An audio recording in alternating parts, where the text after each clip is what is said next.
Well, I hope you're all fine. And I just want to have a quick conversation about what exactly is the au pair program. So, recently, somebody advertised on one of the Facebook groups that the au pair program in Germany has started again, and people could apply and give contacts of how people should apply and stuff like that. I looked at the comments and I think people do not understand what an au pair program is.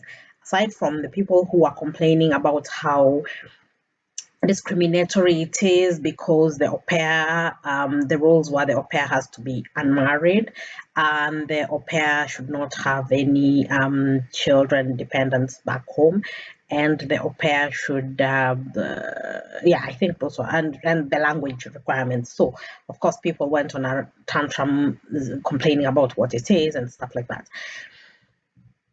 There are different types of visas. Now, if you want to be a full-time nanny, you can look for countries where you can go and work as a full-time nanny. Not everything is about racism. Not everything is about people trying to um, destroy your hopes and dreams. Not everything has an agenda. Some things are just the way they are. Now, au pairs are meant for students who want to learn the language. So they work part-time, they do work part-time, and then the rest of the time they are going to school to learn the language. That is the reason why you need to have the basic level of the language, which in most cases is A1. And so that is the reason why the au pair system works the way it works. Now, the au pair system, those rules are not just for Kenyans. They are not just for Africans. Those rules are for everybody. Even if you are French and want to be an au pair in the UK, the rules are exactly the same. You have to be a certain age. You have to, they're exactly the same. So I made a so the rules are, yeah, the rules are the rules. Now, I made a comment as an that this is a great opportunity for somebody who is actually in university and wants to maybe take a gap year or to defer and do something for a year, especially if you're in university and you're learning a language or you're learning a course that you would like um, to end up working internationally, stuff like that. I said that. Somebody told me I'm crazy.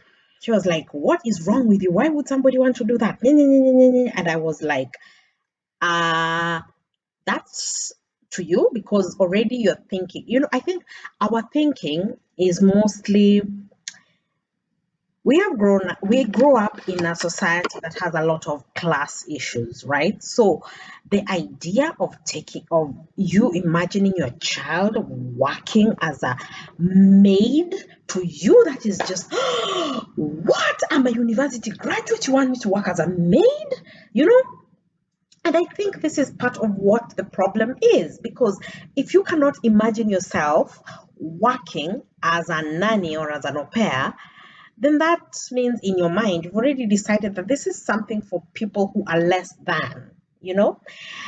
I'm not saying everybody has to work as a maid or anything like that, but I think the very fact that your reaction is so aggressive when somebody even mentions it just shows that you have already decided this is something that is so, this is someone who is so beneath you. And that might explain why people treat their house girls like they're trash, because to you that is somebody who is, you can never be that, you can just never ever even imagine yourself as that. And I think that is part of what the sad part about our entire situation is anyway. So I worked as an au pair for 7 months. It was because I wanted to learn to immerse myself in a French family. And yeah, that didn't go so well because I don't think I was motivated enough. But it was in between. I was still deciding what to do. I had just finished my first degree. I was deciding what to do for my second one, and then so in between, I decided to go and live and work as an au pair. To be honest, what I learned from that family is amazing, and it is actually what I practice in my home. I learned that it is very possible for kids to be multilingual, which is something that I had always doubted because I had met quite a lot of Kenyans who live in Geneva, and many of them claimed that their children cannot speak, would get confused if they spoke to them in any other language other than French. And so that most of their children only spoke one language. And I kept wondering, we grew up speaking different languages. I mean, in my home, I genuinely did not think my mother can speak any other language other than Luo. And I always spoke to my friends in Kiswahili, and then I always spoke to teachers in English. So I kept wondering, did people get dumb? I mean, people evolve upwards. Did people start evolving lower? Why is it that children here cannot speak? And then another thing that I kept wondering is the Portuguese, the Spanish, the Asian children, they all spoke their mother tongue and French. And I was like, so what is it that they have that we African children cannot have? I just found it weird. Yeah. Then I realized that it's just parents just don't try. And it was, I don't know, but now I'm seeing it more and more. People are speaking to their kids in languages that they can understand. Now, the family I lived with, the father was British and the mother was Swiss. Those children spoke to each other in French because, well, they go to school and they speak French there. They spoke to their mother 100% in English. They spoke to their father 100%. No, they spoke to their mother 100% in French, spoke to their father 100% in English. The mother spoke to the father 100% in English. Everybody understood French and everybody understood English in that house. But at the dining table, it was a mixture of languages, and everybody knew who you are talking to just based on what language you are speaking. And it was great. Everybody just got along very, very well. And yeah, so it was it was really lovely. And I figured that that is possible. So I loved that. And another thing, I also learned quite a lot about how conservative the Swiss are about so many things. Um, I learned about, just a few things that have helped me actually when I'm interacting with Swiss people to kind of understand what they hold dear and what annoys them. And okay, fine, people are individuals. I'm not generalizing. I'm just saying that there are quite a few things that people find annoying about the Swiss, which I kind of learned by living with this family that okay, this is why they are doing this. They just, it's yeah, and it worked. So I think that is a great way to learn a different culture. I think it's a lovely way to learn language. Of course, there are rules. Like, for example, as a Kenyan, I can't get a Kenyan au pair because what French am I going to teach somebody? They are going to come here, we'll be speaking Swahili the entire time. What are they learning? And it's a learning thing. And I think going as an au pair is the safest way you can go because one, you are not going to start hustling, you're going there with a job already. Number two, you're kind of protected because it's a legal job. The salary is defined by the government. Your bills are, everything is paid. You have housing. You have, if anything goes wrong, you can go to the police. You're in a safe environment. You're able to defend yourself. So I think that would be a great opportunity if somebody is able to go as an au pair. People totally misunderstand what an au pair is. Many places, au pairs, it also depends on the family and just how you want to be. And most people, by the way, the family they worked for as an au pair, even they end up being very, very good friends. And, I think it's just a great way for you to be able to also see another country. When I was in college, I actually met quite a few people, mostly Europeans, who had worked as au pairs after they finished school during their gap year.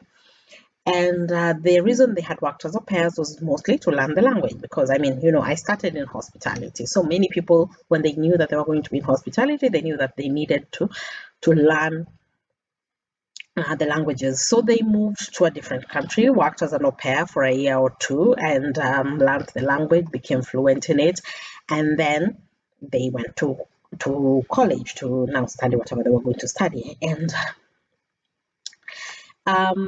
that was a great thing to see. I see quite a lot of Scandinavians also who do the au pair thing. And the other good thing about being an au pair is, well, I'm not I to be honest, I feel like working as an au pair, it's not something you're doing and your entire family back home is expecting you to send money to take care of them. I feel like it is something you're doing for yourself. Maybe you can eventually get a job in that country or get a husband or get whatever, you can maybe eventually, and that is when you're going to be able to help your family. But if your family is depending on you from this au pair gig, things are not going to be so well. So I feel like that is something that many people do not take into account when they're thinking about working as au pairs. So I feel like I wanted to just do this video for us to really consider. Au pairs is not a bad solution if you want to learn a foreign language, or if you just want to try out living in another country and decide that if that is something you would like to do, or if something you would not like to do. And when you finish your gig as an au pair, you can always go back and continue with whatever you are doing. And many people have done that. They have finished their au pair thing and gone back and finished their university. And, you have that one extra year of that's in your CV that you went abroad to study a language. You can always use that to show your multicultural experience if you're trying to apply to a place where you have where they require you to have multicultural experience. So I look forward to seeing your comments about what you think an au pair is, and if this video has actually made a difference in what you think an au pair is versus what you used to think an au pair is.